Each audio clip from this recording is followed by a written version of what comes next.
Hello everyone. In this video lesson we're going to see a grammar point, which is present tenses. We're going to revise the different present tenses in the English language. We're going to analyze those, and then you're going to do some activities from pages 52 and 38 from the book.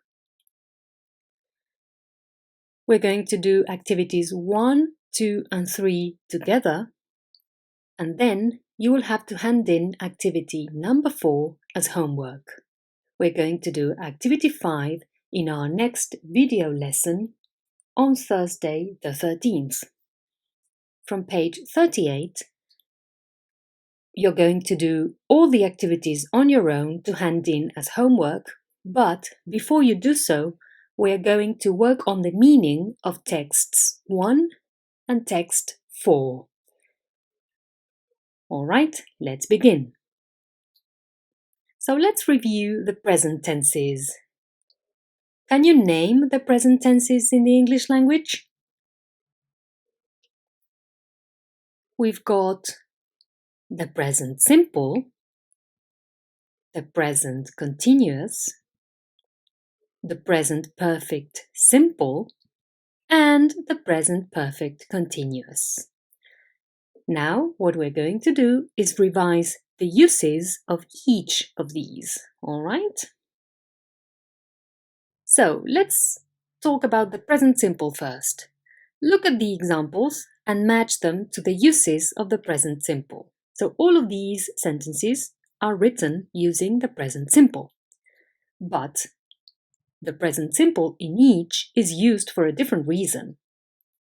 These are the reasons: for regular habitual actions and facts, for dramatic effect when talking about a series of events in the past, for scheduled future events, to refer to written or spoken attitude or purpose, for newspaper headlines or commentaries, or to describe two trends together or a natural order of events. So I'm going to give you a minute to match these uses to the different examples. So you can pause the video now, and once you're ready, you press play and we check. All right, let's check. So there we go. So for regular or habitual actions and facts, for example, they normally talk on the phone every day. So this is like a routine, all right? So we use the present simple for routines. This is possibly the first use of the present simple that you learn when you study English. Then we can use the present simple to refer to written or spoken attitude or purpose. The scientist disputes the claim that his experiment was fixed. And apart from that, this is something that happens today, that happens now. So that's why it's a present tense, but you use it to express attitude or to express purpose. You can also use the present simple for dramatic effect when talking about a series of events in the past. And this is possibly one of the most problematic uses of the present simple, and where students tend to get confused, because it is a present tense and yet you're using it to describe events in the past. This is when you, for example, are telling an anecdote and you say, this and this happens, and so she walks into the room and demands to see the lawyer. You can also say this in the past, so she walked into the room and demanded to see the lawyer, and it would be okay. But if you want to be more dramatic, you use a present tense. I don't know if you've noticed, but the present tense is very frequently used for newspaper headlines or commentaries.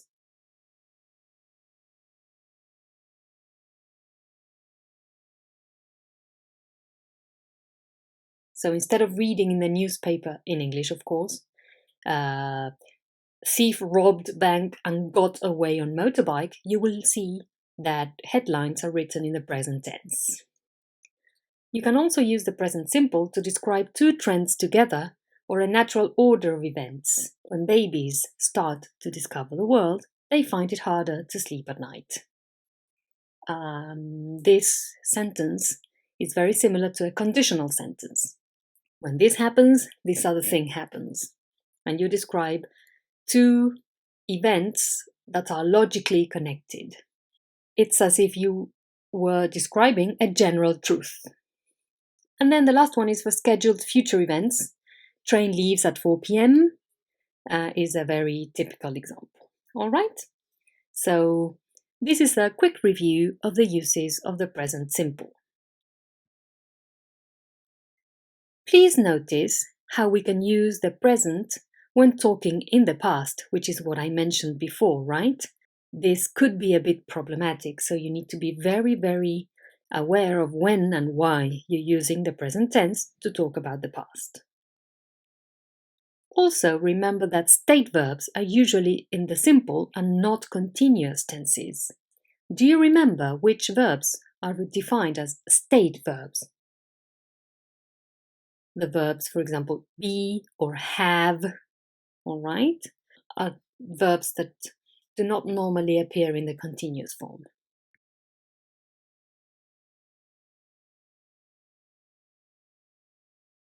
And when you use the present simple for dramatic effect, this is more frequently found in spoken language. So these are three things to consider. Let's have a look at the present continuous now. Let's do the same.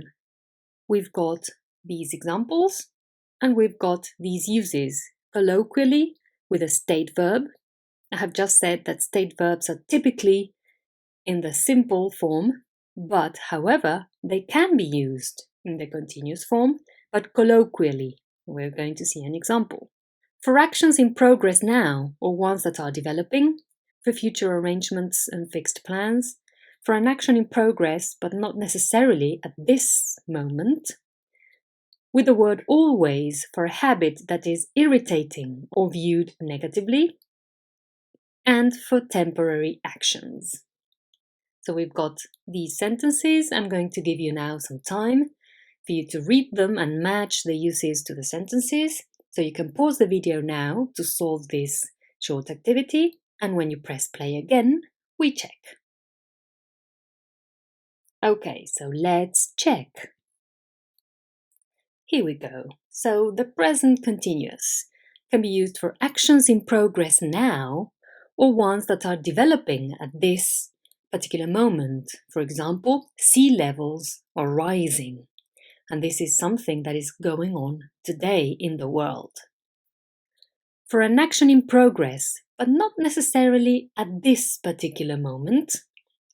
The example is, the committee are arguing with the council about the new plans to build on the parkland. Please notice that the word committee is plural, all right? So it doesn't mean that the committee are together now discussing this, but it means that in general terms, in the present time, they're arguing about this. For a temporary action, for example, I'm living at my mum's for the next few months. This means that this is not normally the case, so it's not a routine, because if you said, I live at my mum's, it would mean that that's always like that, and that's your truth, and that's your everyday life and your routine. But when you use the present continuous, what you mean is that this is just temporary. This will change. Then with always for a habit that is irritating or viewed negatively, she's always borrowing my stuff without asking. When you say this, you mean to say that you don't like this. For example, my neighbors are always playing loud music, and you don't like that, okay? If you say she always borrows my stuff without asking, using a simple present tense, that means that that's something that happens routinely, but it's not necessarily annoying. But if you add the continuous form, you find this annoying. You can also use the present continuous colloquially with a state verb. I'm imagining the situation at work could get worse if you don't leave now.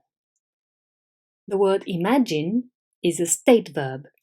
And then for future arrangements and fixed plans, they're getting married on the 6th of June.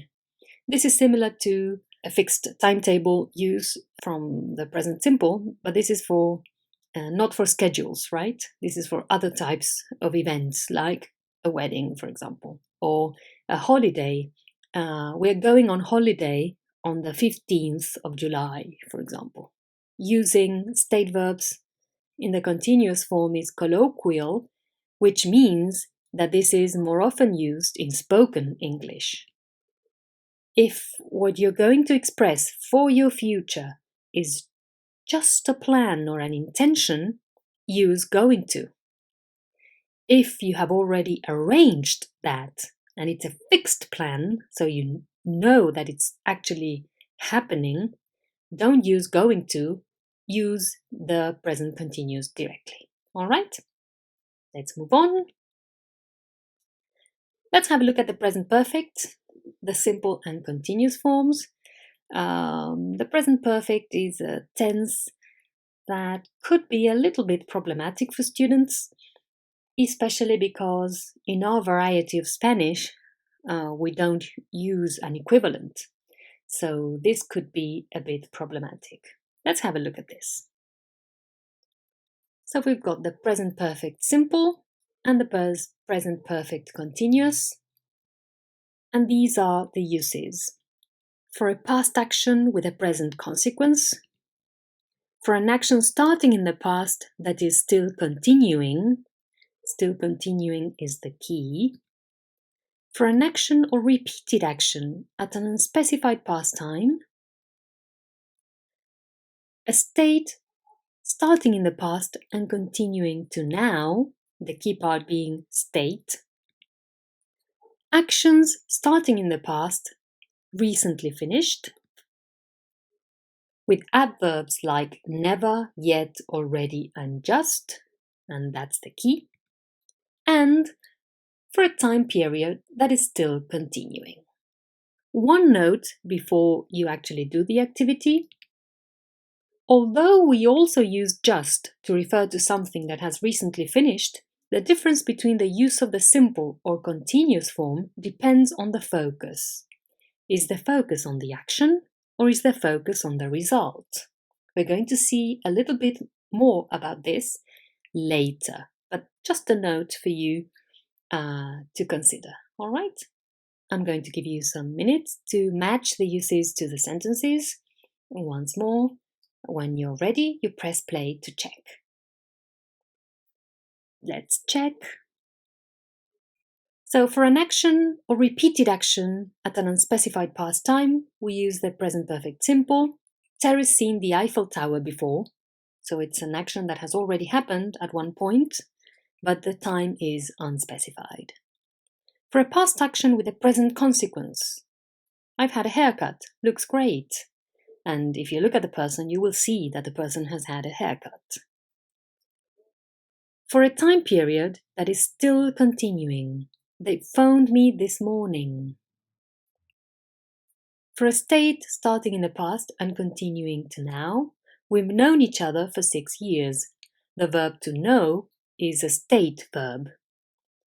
But we've known each other for 6 years is something that started in the past. It's a state that began in the past and it's still going on because you still know this person.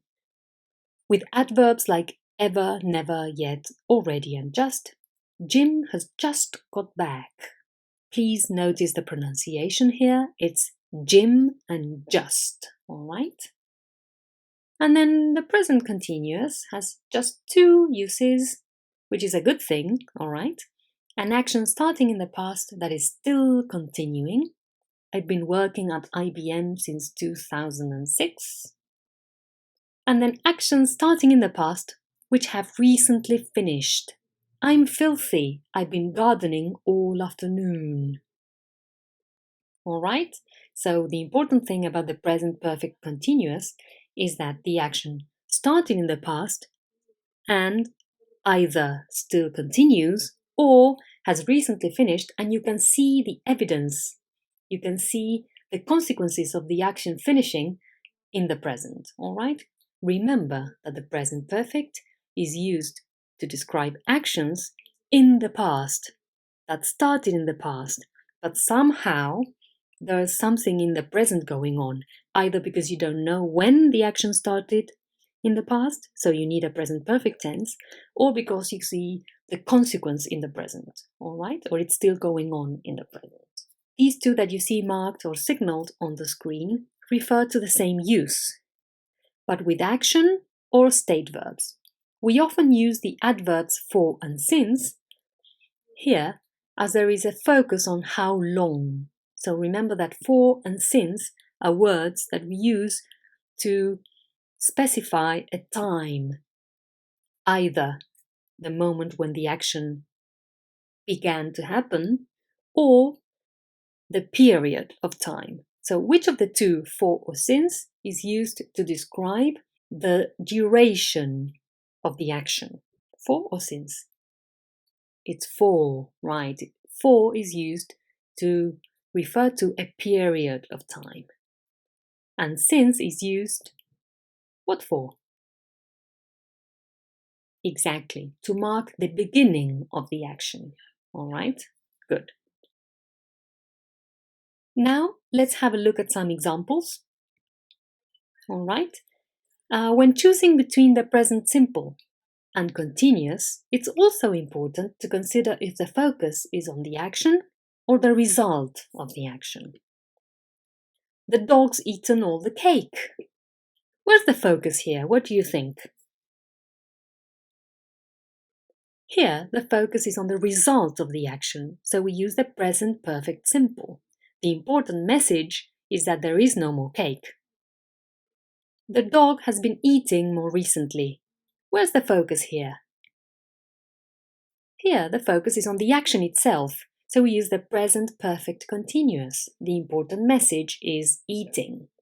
So remember, sometimes we can choose between one or the other, the simple or the continuous form. But if the focus is on the result, we use the simple form. And if the focus is on the action itself, we use the continuous form. All right? Let's have a quick review of the form of these verbs. So now what you have to do is to match the examples with the structure and the tenses. So here we've got the examples, and over here we've got the different forms. All right, so 4 examples and 4 forms. So pause the video now to do this short task, and when you press play, we check. So let's check. Present simple, I don't like liars. So basically you have the subject plus the verb in the present. Remember that the verb in the present sometimes may carry an S depending on the subject, but I assume you already know that. Then for the negative form, you have the subject plus don't or doesn't, depending on the subject, and then the verb in the infinitive. You don't use anything there for the verb. And for the question form, sometimes you have the question word. If you don't have the question word, you have do or does, depending on the subject, and the subject comes next, and then the verb in the infinitive. So if I take this sentence and I make it into the 3 structures, I can say, I like liars, or she likes liars, and you add the S there. In the negative form, I don't like liars, or she doesn't like liars, or he doesn't like liars. And in the question form, I can say, do you like liars? Or does she like liars? Or if I use a question word, I can say, why do you like liars? Or why does she like liars, for example. Then for the present continuous, we've got the sentence, Tim is always winding me up. This is something that I find annoying about Tim. And for both, the affirmative and negative forms, we have the subject, then we have the verb to be, which could be is, are, or am, depending on the subject. If it's negative, you add not, or the contracted form, and then the verb in the ing. And for the question, we do the same. You have a question word, sometimes you don't have a question word, then you have the verb to be, the subject, and the verb in the ing. What's different between the present simple here and the present continuous is that in the present continuous, we no longer need the auxiliary do or does, right? So I will take this sentence and I will use it in all the forms. Tim is always winding me up. That's an affirmative sentence. Tim isn't always winding me up. That would be the negative sentence. And in the question form, it would be, is Tim always winding me up? Or if we add a question word, why is Tim always winding me up? For example, all right? This is just an example. Then the present perfect simple, she's only spoken to me once. For the affirmative form, we have the subject, then we have the word have. Remember that depending on the subject, it can be has, right? And then the past participle, that is the third column of the verbs. And then in the negative form, we have the subject, have or has, and not, or the contracted form, haven't or hasn't, and the past participle again. And for questions, we do the same. We have a question word, then we may have or has, then the subject, and then the past participle. So, she's only spoken to me once, that would be an affirmative sentence. If I change the subject, I can say, they've only spoken to me once, or they have only spoken to me once. Please notice that the pronunciation of have or has is not have or has in this context, but a weak form. So she has only, or she's only if you contract it. And they have only, or they've only. You don't say they have only or she has only. You don't make it strong, you make it weak. And then for the question, we can say, has she only spoken to me once? Or why has she only spoken to me once? All right, if you add a question word. And then for the present perfect continuous, they've been living here for years. You have the subject plus have or has, same as in the present perfect simple. But what changes is what follows. You need the word been, always, been, and then the verb in the ing. Every continuous form requires an ing. That's something to consider. In the negative form, you simply add not, or you make the contraction as haven't or hasn't. And then for the question, you have a question word, have or has, subject, been, and the verb in the ing. So they've been living here for years, affirmative sentence, or she's been living here for years. That's another possibility. If we change the subject, you need to change the have into has. Remember that. In the negative, they haven't been living here for years, or she hasn't been living here for years. And then the question, have they been living here for years? Or why have they been living here for years? That's another possibility.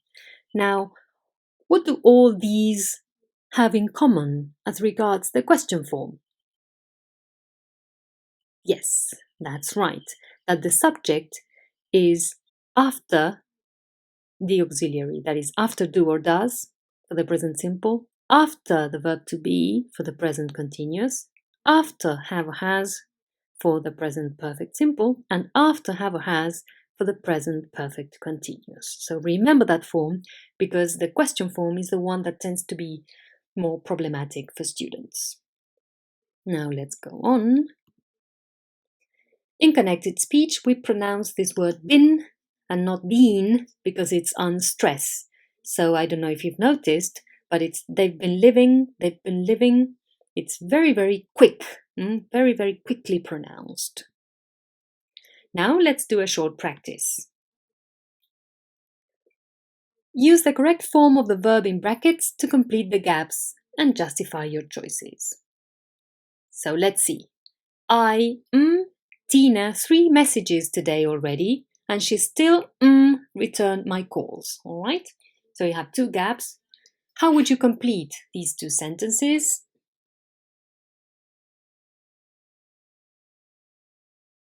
I've left Tina 3 messages today already, and she still hasn't returned my calls. All right? Let's see number 2. Laura can't stand it when people her at work. She that her boss her. How would you complete these gaps?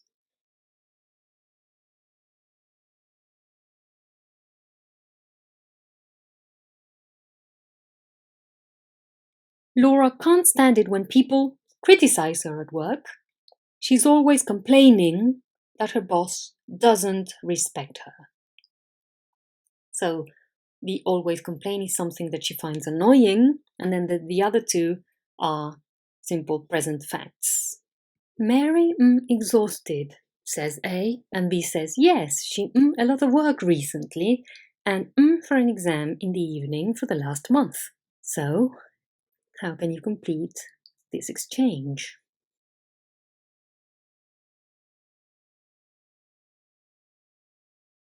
All right. Mary seems exhausted. Seem is a state verb. Yes, she has had a lot of work recently. You can also say she's been having a lot of work recently, and that would be okay. And has been studying for an exam in the evening for the last month. So this is something that's been progressing in time. 4. Harry to his girlfriend on the phone all day, and I his mobile ring again. Let's see how you solve this one.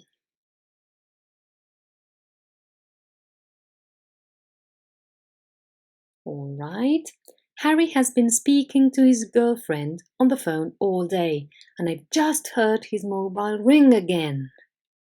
And the last one, Lizzie to Mick about the film. It at 7 p.m, so we at 6:30 p.m. How do you solve this one?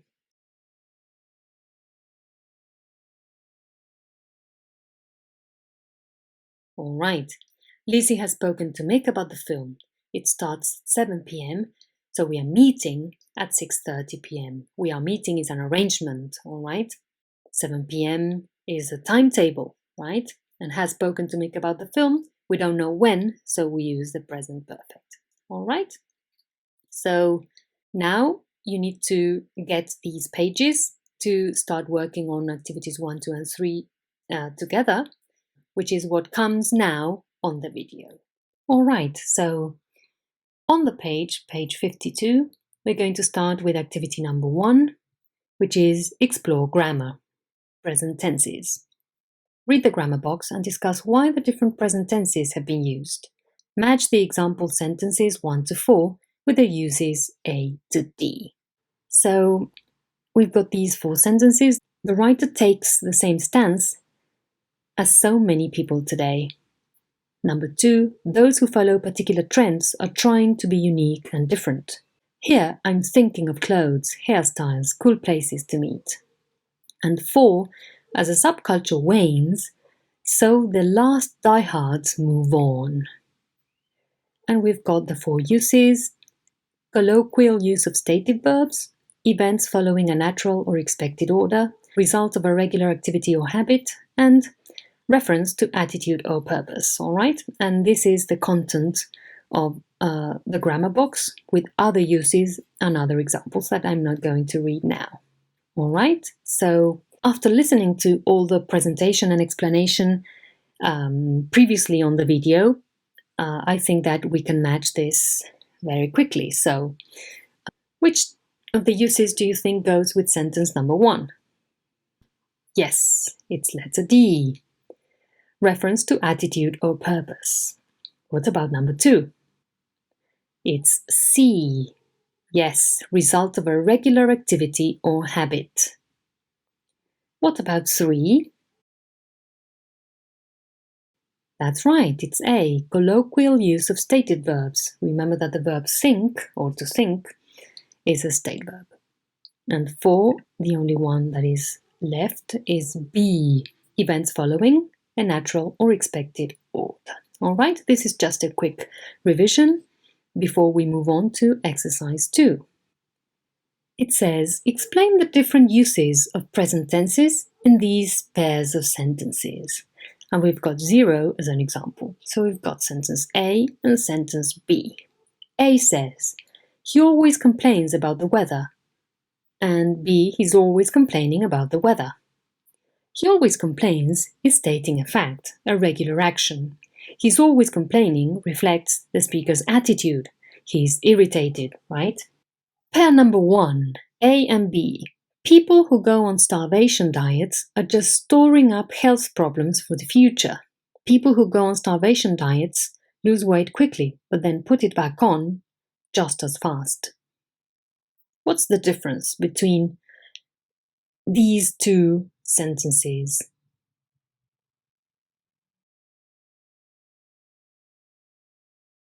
In sentence A, the present continuous is used to focus on the result of a regular activity, whereas in B, the present simple is used to show things that are true and follow on in a natural order. Okay? What about pair 2, A? In this article, the writer outlines the benefits of donating to charities. And B, come and watch this.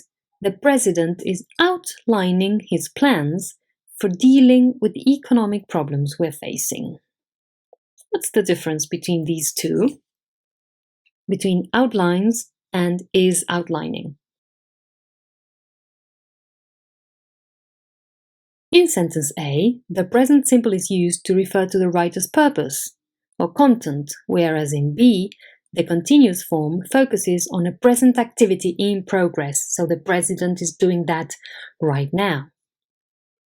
Let's see the pair in 3. A, I love this film. I've always loved this film. And B, I'm loving this film. What's the difference between these two?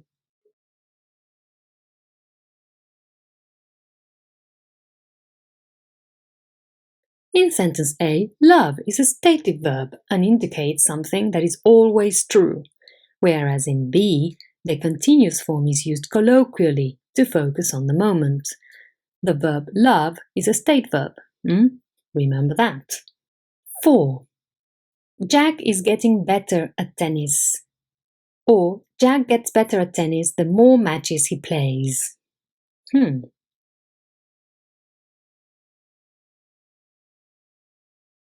In sentence A, the present continuous is used to say that an activity is in the process of change, whereas in B, the present simple shows that it is a general truth and a natural progression.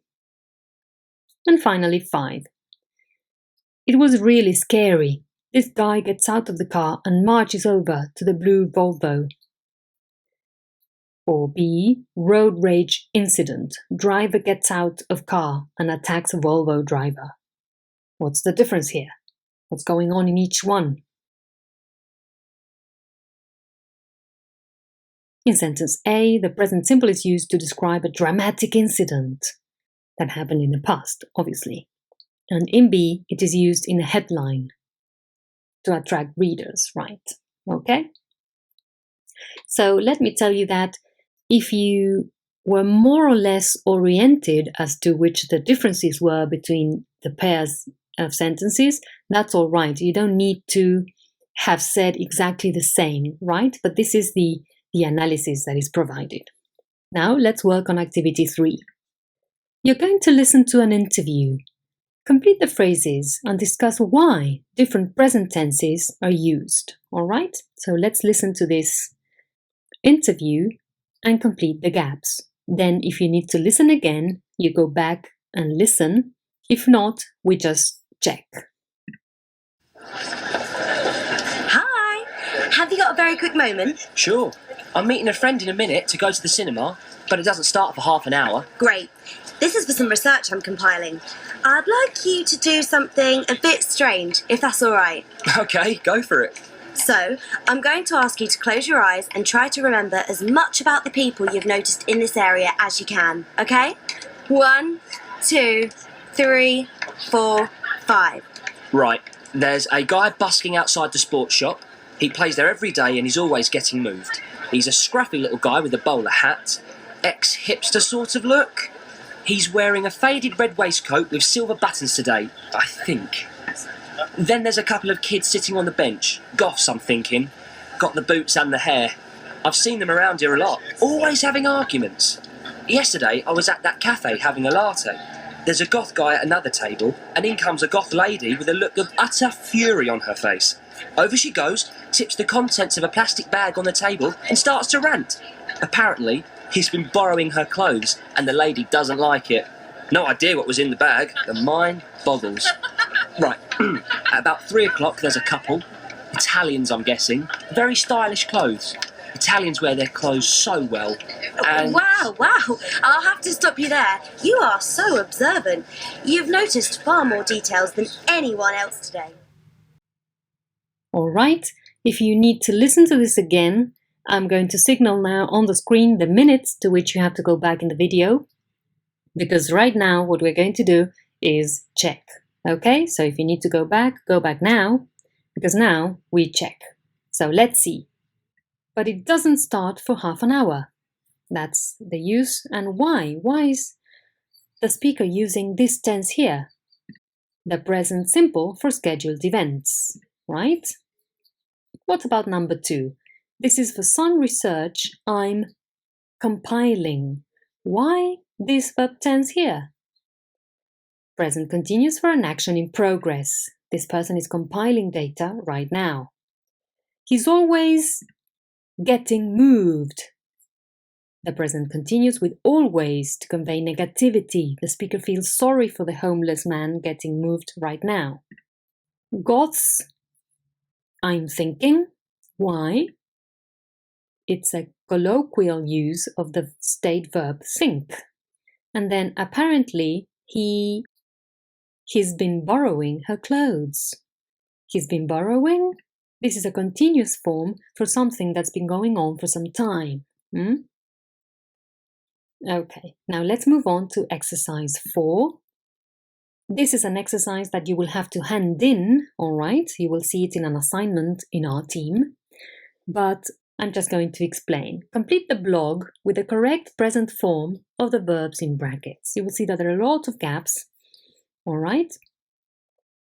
And what you have to do is simply choose the correct form. Remember that you only have present simple, present continuous, present perfect simple, or present perfect continuous. Sometimes there's more than one choice that is possible, so don't get desperate, all right? What we are going to do now is look at the meanings of the texts on page 38 so that this may help you understand the texts better. So let's have a look at the text in exercise 1 first. It says, dressed to shop. Visualize an upmarket supermarket. I'm thinking delicatessen goodies, top-of-the-range brands and well-dressed customers leisurely doing the weekly shop. Not wearing pyjamas, but as the weather gets warmer, so the shoppers bother less about dressing to shop. There are those who criticize such behavior. Those who shop in pyjamas are trying to cause offense. Take yesterday, for example. I go to the supermarket, buy the milk, queue up. The only customer properly dressed. So what's going on in this text? That's right, this person is describing an experience he or she had while shopping. What's so particular about this experience?